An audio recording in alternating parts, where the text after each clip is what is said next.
वहीं गोंडा में घाघरा नदी घटते जलस्तर के साथ जमकर तांडव मचा रही है। बताया जा रहा है कि घाघरा नदी के घटते जलस्तर ने कटान शुरू कर दिया, जो ग्रामीणों के लिए मुसीबत का कारण बन गया है।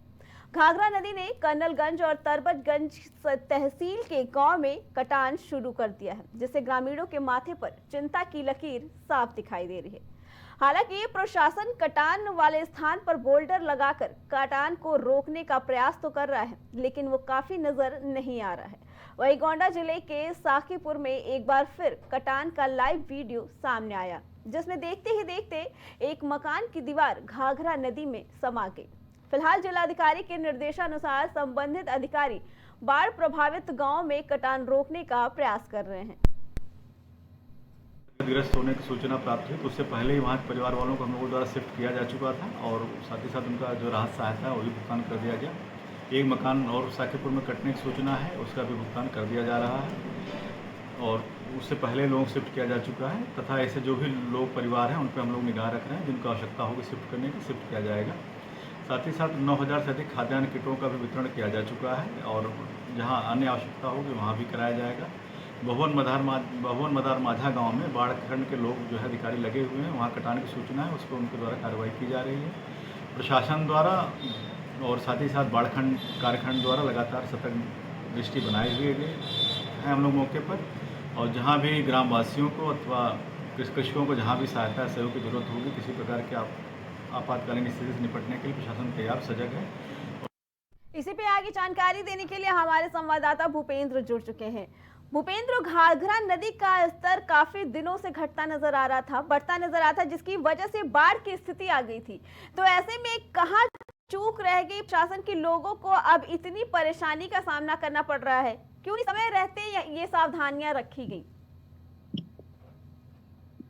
जी बिल्कुल, देखिए जिस तरीके से तो देखा जाए तो घाघरा का जो जलस्तर बढ़ रहा था, तो जलस्तर बढ़ने से जो बांध से सटे ग्रामीण थे उनको कहीं ना कहीं परेशानियां बढ़ती जा रही थी, जिनके लिए बराबर राहत किट और राहत बचाव सामग्री भी पहुंचाई जा रही थी। लेकिन जो लोग बाढ़ से प्रभावित थे और जो बाढ़ से सटे लोग थे, वो कहीं ना कहीं उनकी आए दिन समस्या बढ़ती जा रही थी। वहीं अगर अब देखा जाए तो घाघरा का जलस्तर घटता जा रहा है और घाघरा का जलस्तर घटने से जो ग्रामीण हैं, जो कटान के जद में आ चुके हैं, जिनके घर इस समय कटान के जद में आ गए हैं, चाहे वो कर्नल तहसील देखी जाए, चाहे वो तरबगंज तहसील, दोनों तहसीलें ऐसी हैं जो इस समय कटान के जद में आ चुके हैं और ऐसे कई पक्के मकान भी जद में आ चुके हैं जो आज घाघरा के आगोश में चले गए हैं। अगर देखा जाए तो साफ तौर पे जो तस्वीरें गई हैं गोंडा से, वो साफ तौर पे देखा जा सकता है कि किस तरीके से पक्का मकान घाघरा अपने जद में ले लिया है और लाइव तस्वीरें बिल्कुल जो है घाघरा में उस मकान को गिरते हुए वीडियो कैमरे में कैद हुआ है। तो कहीं ना कहीं अगर देखा जाए तो प्रशासन की तरफ से जो व्यवस्थाएं की गई हैं,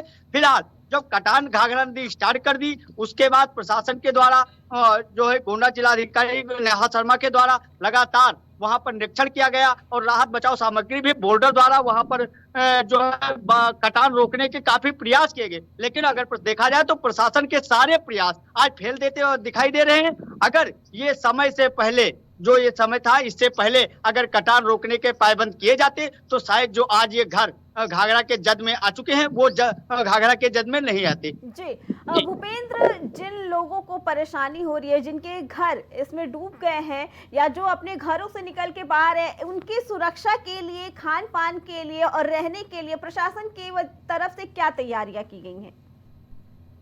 देखिए, जिनके घर जद में आ चुके हैं, जिनके घर पे घाघरा नदी के द्वारा कटान लगा दी गई है, उनके लिए रहने और खाने पीने के लिए व्यवस्थाएं तो जो है प्रशासन के द्वारा की गई हैं, लेकिन अभी भी उनके लिए एक उचित व्यवस्था नहीं की गई है जिससे वो अपना जीवन यापन कर सके। अगर देखा जाए तो अगर कोई भी नॉर्मल आदमी होता है तो अगर किसी को पक्का मकान बनवाना पड़ता है तो किस तरीके से अपने खून और पसीने की कमाई से बनवाता है। अगर वो घाघरा के जद में आ जाता है और उसका बना बनाया पक्का मकान अगर घाघरा में समा जाता है तो कहीं ना कहीं जिनका घर घाघरा नदी में समा जाता है वो कहीं ना कहीं एक दुख की लहर में डूब जाता है। अगर उसके लिए कोई रहने और उचित स्थान की व्यवस्था नहीं की जाती है तो कहीं ना कहीं जो उनके परिवार वाले हैं उनके लिए कहीं ना कहीं बढ़ती समस्या दिखाई दे रही।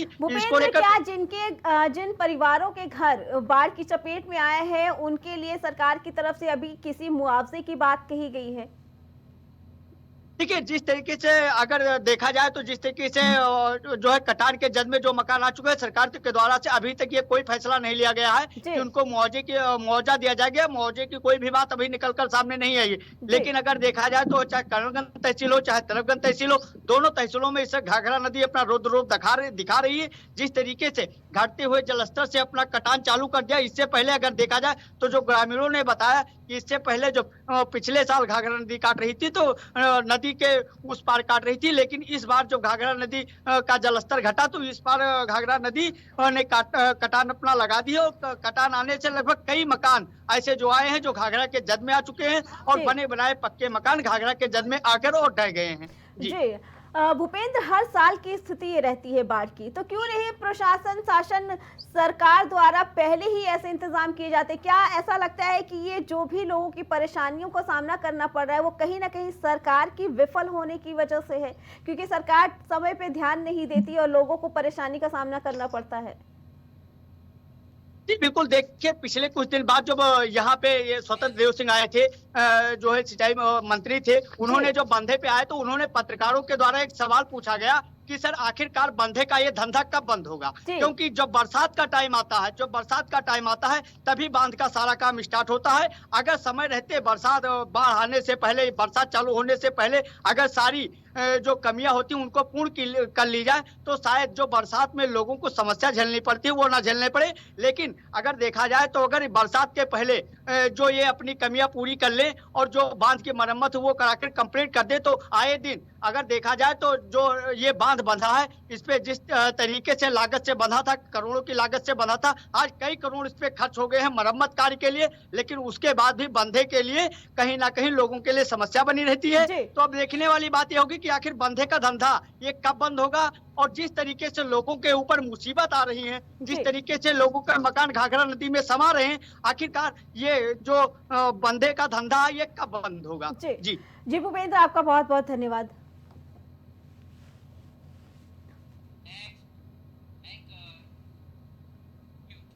बलिया के दुभर थाना अंतर्गत ओझलिया गांव में 22 वर्षीय मृत्युंजय तिवारी की चाकू घोंपकर हत्या कर दी गई।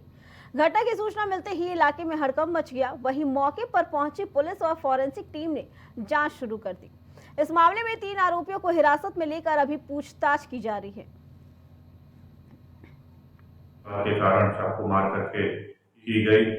मौके पर फॉरेंसिक टीम व उच्च अधिकारियों के द्वारा भ्रमण किया गया।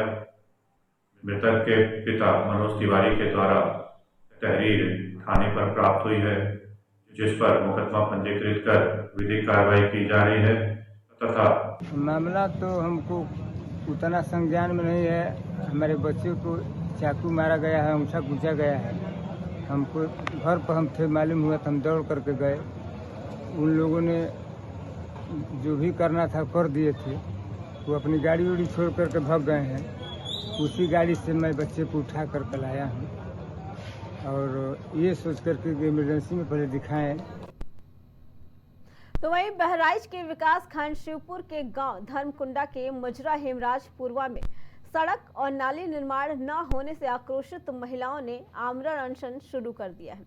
प्रदर्शन कर रही महिलाओं ने निर्माण होने तक अनशन जारी रखने की चेतावनी दी। तो वहीं प्रदर्शन कर रही महिलाओं में 80 वर्षीय बुजुर्ग सुमित्रा देवी की तबीयत भी खराब हो गई। बावजूद इसके रास्ता नहीं बनवाया जा रहा है और पूरे गांव को नरकी जीवन जीना पड़ रहा है।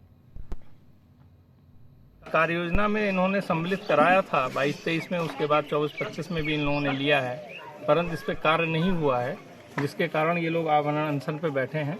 हमको जब सूचना मिली डीएम साहब, जिलाधिकारी महोदय, सीडीओ साहब के इस तरह से, तो हम लोगों ने तत्काल जो है पत्र प्रधान को और सेक्रेटरी को दोनों को लिखा, कड़े पत्र भी लिखे, इसको तत्काल प्रारंभ करा दी के ख़त्म कराया जाए।